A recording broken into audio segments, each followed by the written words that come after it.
जय हिंद दोस्तों। आशा करता हूँ आप लोग काफ़ी अच्छे होंगे। मेरा नाम है अंकित सिन्हा। फैसेट्स ऑफ यूपीएससी में आपका स्वागत है।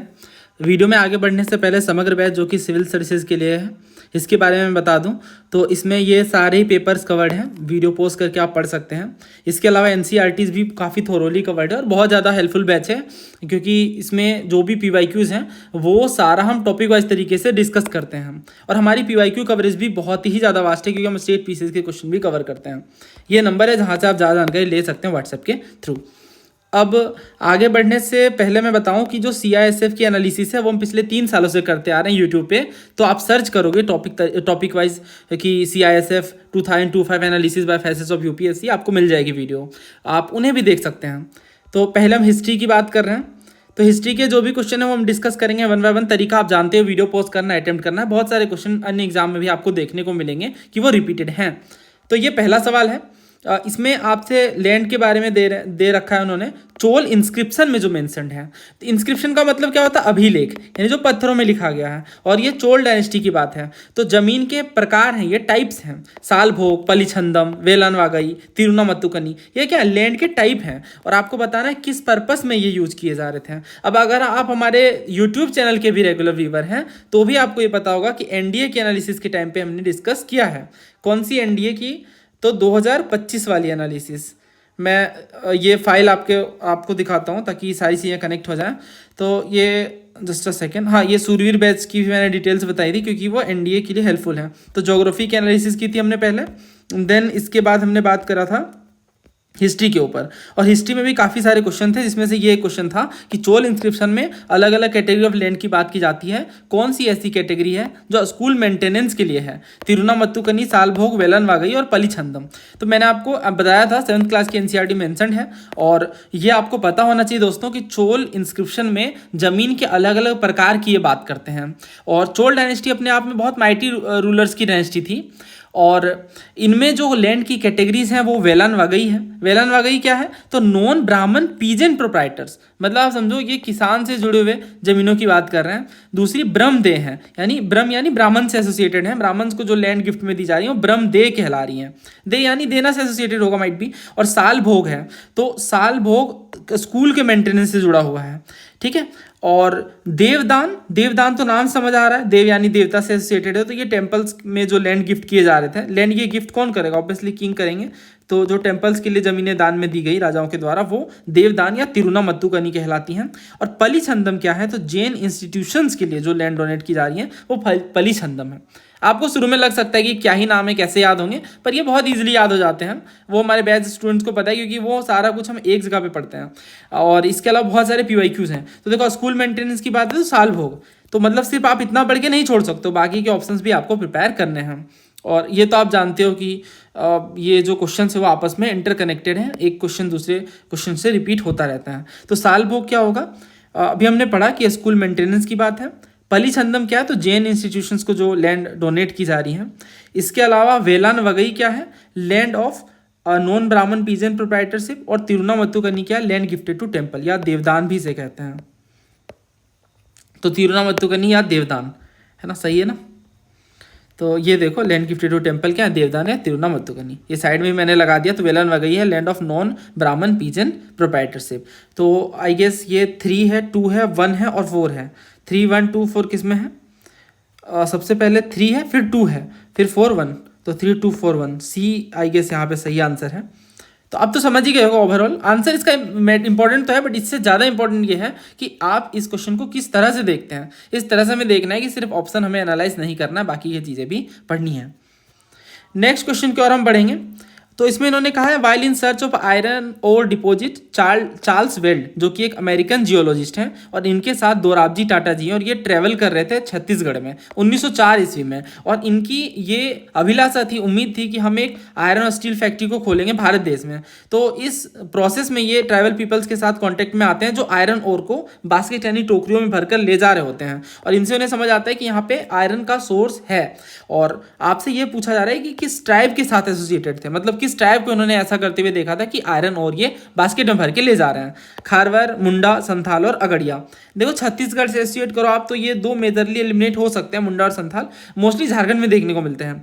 अब खरवार और अगड़िया में से कन्फ्यूजन हो सकती है, तो अपनी जो एनसीईआरटी है आई गेस की 8th क्लास की है ना, तो इसमें आप देखो तो इन्होंने सेम लाइन है कि ये ईयर था 1904 का और गर्मी का महीना था अप्रैल का। चार्ल्स वेल्ट जो कि एक अमेरिकन जियोलॉजिस्ट हैं, इनके साथ हैं दोराबजी टाटा जो कि जमशेदजी टाटा के बड़े बेटे हैं, ये दोनों ट्रेवल कर रहे होते हैं छत्तीसगढ़ में आयरन और डिपॉजिट्स की तलाश में। तो कुछ महीने उन्होंने साथ में गुजारा इस चीज़ के प्रोसेस में, और ये इन्होंने देखा कि जमशेदजी टाटा ने डिसाइड करा कि अपनी जो आयरन स्टील फैक्ट्री इसी पार्ट में लगाएंगे। क्यों? क्योंकि यहाँ पे फाइन क्वालिटी आयरन ओर के सोर्स मिलने की उम्मीद है। इसी के साथ जब ये स्मॉल विलेज में जा रहे होते हैं तो वहाँ पे ये देखते हैं कि मैन और वीमेन बास्केट लोड्स कैरी कर रहे हैं आयरन ओर का, और ये जो पीपल है वो अगड़िया पीपल हैं।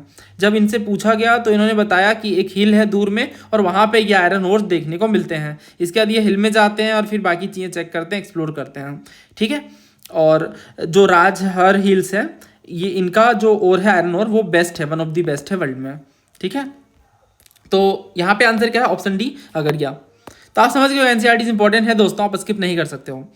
अगला क्वेश्चन देखिए, बेटल लीव्स और एरिका नट। बेटल लीव्स का मतलब पान के पत्ते और अरिका नट का मतलब होता है सुपारी। ठीक है, तो इन दो के बारे में आपसे पूछ रहे हैं। इन्होंने पहले पूछा कि there is no reference to betel leaf in Charak Samhita and Sushrut Samhita. तो आप जानते हो बहुत पुरानी किताबें ये चरक संहिता और सुश्रुत संहिता। चरक संहिता तो चरक ने लिखा है और सुश्रुत संहिता महर्षि सुश्रुत जी ने लिखा है, और ये प्लास्टिक सर्जरी वगैरह से डील करता है कुल मिला करके। और इन दोनों बुक्स में इनका कोई जिक्र नहीं है पान के पत्ते का और सुपारी वगैरह का। दूसरा कह रहे हैं कालिदास की जो रघुवंशम है ये एसोसिएट करती हैं पान के पत्ते की प्रैक्टिस को, यानी जो चबाते पान के पत्ते, साउथ इंडिया के साथ। मतलब साउथ इंडिया के लोग कुल मिलाकर के पान के पत्ते चबाते थे, ऐसा ये रघुवंशम कहता है। तीसरा कह रहे हैं जो पत्तू पत्तू है इसमें एरिका प्लांट्स के फील्ड्स की बात है, मतलब पान के पत्तों के खेतों का जिक्र है। अब ये थोड़ा वियर्ड क्वेश्चन है और ये इसका जो सोर्स है वो उपिंदर मैम की बुक है। इतना हम प्रिपेयर करके नहीं जा सकते, पर मैं आपको बताता हूँ।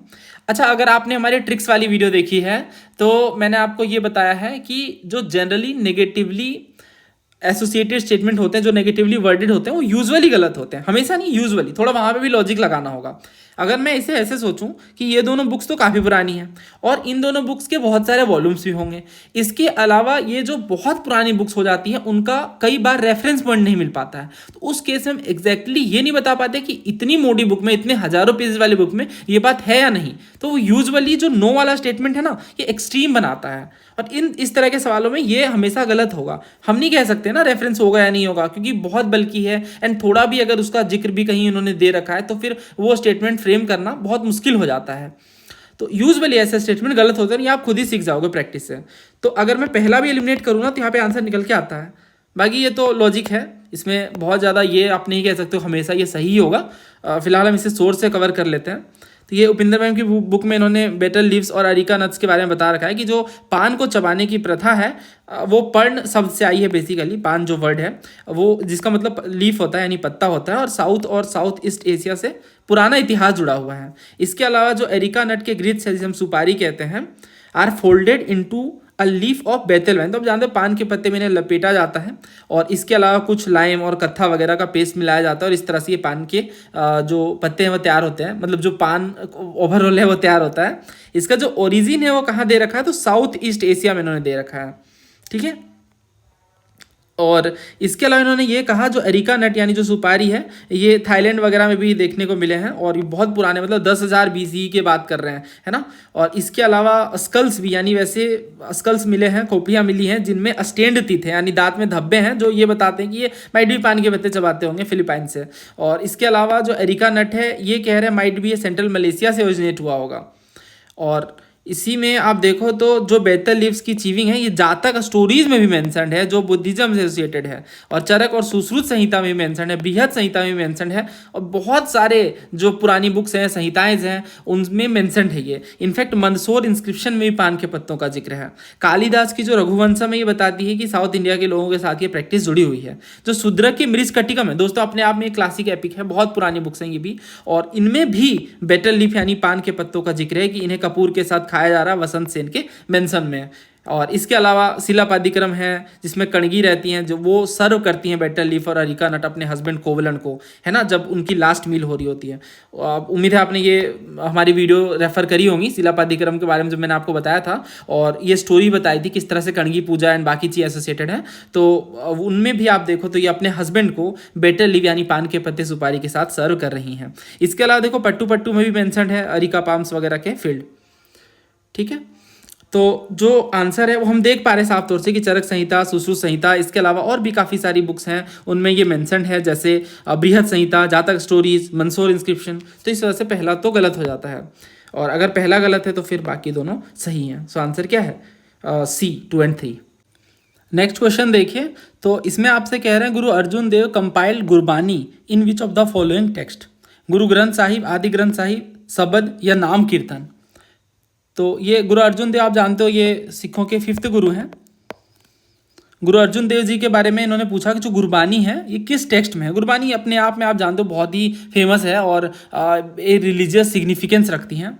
तो एनसीईआरटी में ये मेंशन्ड है कि बाबा गुरु नानक देव जी ने कोई न्यू रिलीजन को इस्टेब्लिश करने का प्रयास नहीं करा, बट इनके डेथ के बाद इनके फॉलोअर ने कॉन्सोलिडेट करा उनके खुद के प्रैक्टिसेस को और डिस्टिंग्विश करा खुद को both from Hindus and Muslims. और जो 5th प्रिसेप्टर हैं यानी जो 5th गुरु हैं गुरु अर्जुन देव जी, इन्होंने कंपाइल करा बाबा गुरु नानक देव जी के ही मंत्रों को along with those of his 4 successor and other religious poets like Baba Farid, Ravidas जिन्हें रैदास जी कहते हैं, कबीर जी, इनके दोहों को भी इन्होंने शामिल करा आदि ग्रंथ साहिब में। और इन हाइम्स को कहते हैं गुरबानी।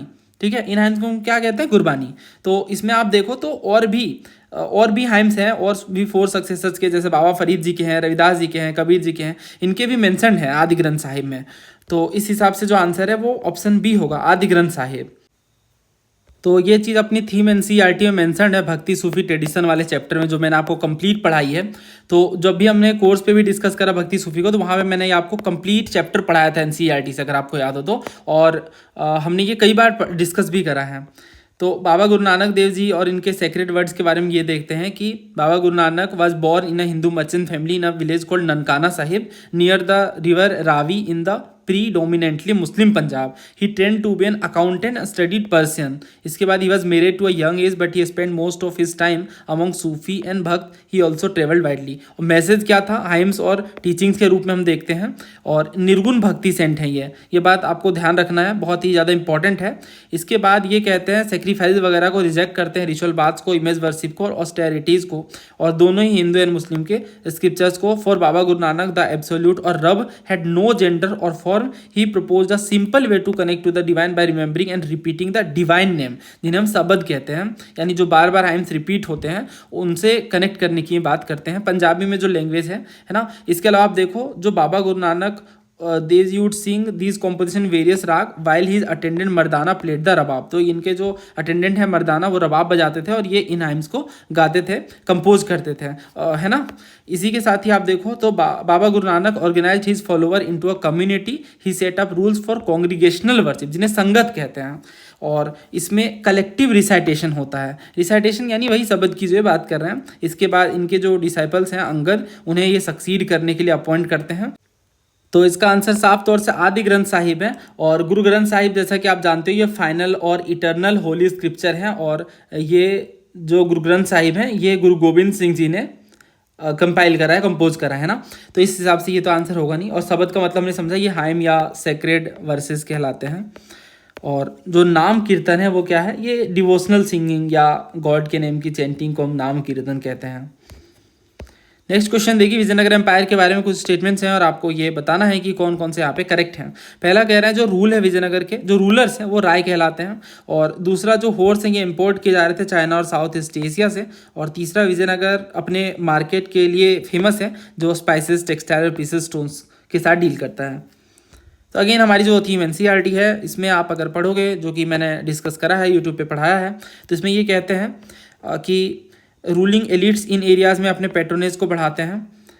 और यहाँ पे आप देखो तो इन्होंने ये भी बताया है किंग और ट्रेडर्स में कि वॉरफेयर के टाइम पे ये कैवलरी पे डिपेंड रहते हैं। तो जो हॉर्सेस हैं इनका इंपोर्ट होता है अरेबिया और सेंट्रल एशिया से, और इस वजह से जो यहाँ कह रहे हैं ना कि चाइना वगैरह से इंपोर्ट होता है, ये गलत है। चाइना से नहीं बल्कि अरेबिया से इंपोर्ट होता है। आप देख सकते हो हॉर्सेस जो है अरेबिया और सेंट्रल एशिया से इंपोर्ट होते हैं।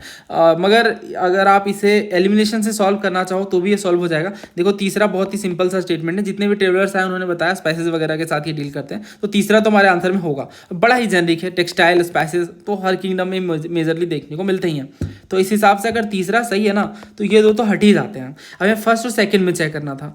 तो फर्स्ट में अगर आपने थोड़ी भी बेसिक पढ़ी है विजयनगर एम्पायर के बारे में तो ये आप जानते हो कि इन्होंने खुद को राय के रूप में डिक्लेयर करा है ना। और इस हिसाब से जो पहला है वो सही होता है, आंसर इज सी। और दूसरा वाला बड़ा ही स्पेसिफिक है, तो और कोई भी ऐसा ऑप्शन नहीं है जिसमें 1, 2 एंड 3 हो, तो कन्फ्यूजन की भी नीड नहीं है। तो ऐसे क्वेश्चन आपके ठीक होने चाहिए। बाकी अब ये चीज़ देखो, यहाँ पे सारे स्टेटमेंट मेंशन है कि जो रूलर है विजयनगर के वो खुद को राय के रूप में कहते हैं, और इस तरह से ये ट्रेडिशन आगे बढ़ता है। ये वाला जो हमारा कौन सा स्टेटमेंट है, फर्स्ट वाला, ठीक है। ये वाला स्टेटमेंट 1 है, ये वाला स्टेटमेंट 2 है, और स्टेटमेंट 3 आप यहाँ पे पढ़ सकते हो कि जो विजयनगर है ये फेमस था अपने उन मार्केट के साथ जो मसालों वगैरह के साथ डील करता है, टेक्सटाइल और प्रेशियस स्टोन्स के साथ। नेक्स्ट ये क्वेश्चन देखिए, after the death of her husband Rani Durgavati the brave queen of Garhkatanga started ruling on behalf of her 5-year-old son named Shiv Singh, Veer Narayan, Salbahan और संग्राम सा। थोड़ा टफ क्वेश्चन है ये एक्चुअली, और इसे हम लोग पूरा बहुत डिटेल के साथ कवर कर लेते हैं ताकि ये दोबारा रिपीट हो, तो हम इसे सॉल्व कर सकते हैं। रानी दुर्गावती जी के बारे में क्वेश्चन पहले पूछे गए हैं, बट स्पेसिफिकली ये किसी मेजर एग्जाम में नहीं पूछा गया, मतलब यूपीएससी के जिनमें इस तरह का क्वेश्चन हो जो ये पूछे कि 5-year-old सन का नाम क्या था उनका, जिनके बिहाफ में ये रूल कर रही थी। तो रानी दुर्गावती जी का जो डेट ऑफ बर्थ है 1524 का है, और ये चंदेल डायनेस्टी से बिलोंग करती हैं। इसी के साथ ही आप देखो तो ये रीजेंट क्वीन थी गोंडवाना की, और during her son Vir Narayan infancy from 1550 to 1564, यानी वीर नारायण के बिहाफ पे ये रूल करती हैं। और इनका विवाह होता है कछावा किंग नेम दलपत शाह, यानी जो इनका विवाह है वो दलपत शाह के साथ होता है। और इनके जो एडॉप्टेड सन हैं गोंड किंग के, जिनका नाम है संग्राम शाह, यानी जो दलपत शाह है वो संग्राम शाह के बेटे हैं। इसी के साथ ही आप देखो तो इन्होंने बताया कि केवल एक लौता कंटेम्पररी हिस्टोरिकल सोर्स है दुर्गावती जी के बारे में, बाकी सारे तो फोल्कलोर्स हैं। और कंटेम्पररी सोर्स अकबरनामा के अकॉर्डिंग जो दुर्गावती जी हैं ये चंदेल राजपूत प्रिंसेस थी और सालीवाहन चंदेल की डॉटर थी, राइट। और इसी के साथ ही आप देखो तो इन्होंने बताया है कि ये महोबा में इनका जन्म होता है, और इसी के साथ ही ये मार्शल आर्ट्स वगैरह भी इन्हें सिखाया जाता है। बाद में ये दलपत शाह से इनका विवाह होता है। और अबुल फजल ये भी बताते हैं कि जो दलपत शाह है ओरिजिनली गोंड के नहीं थे, बट एक राजपूत थे कछावा क्लेन के।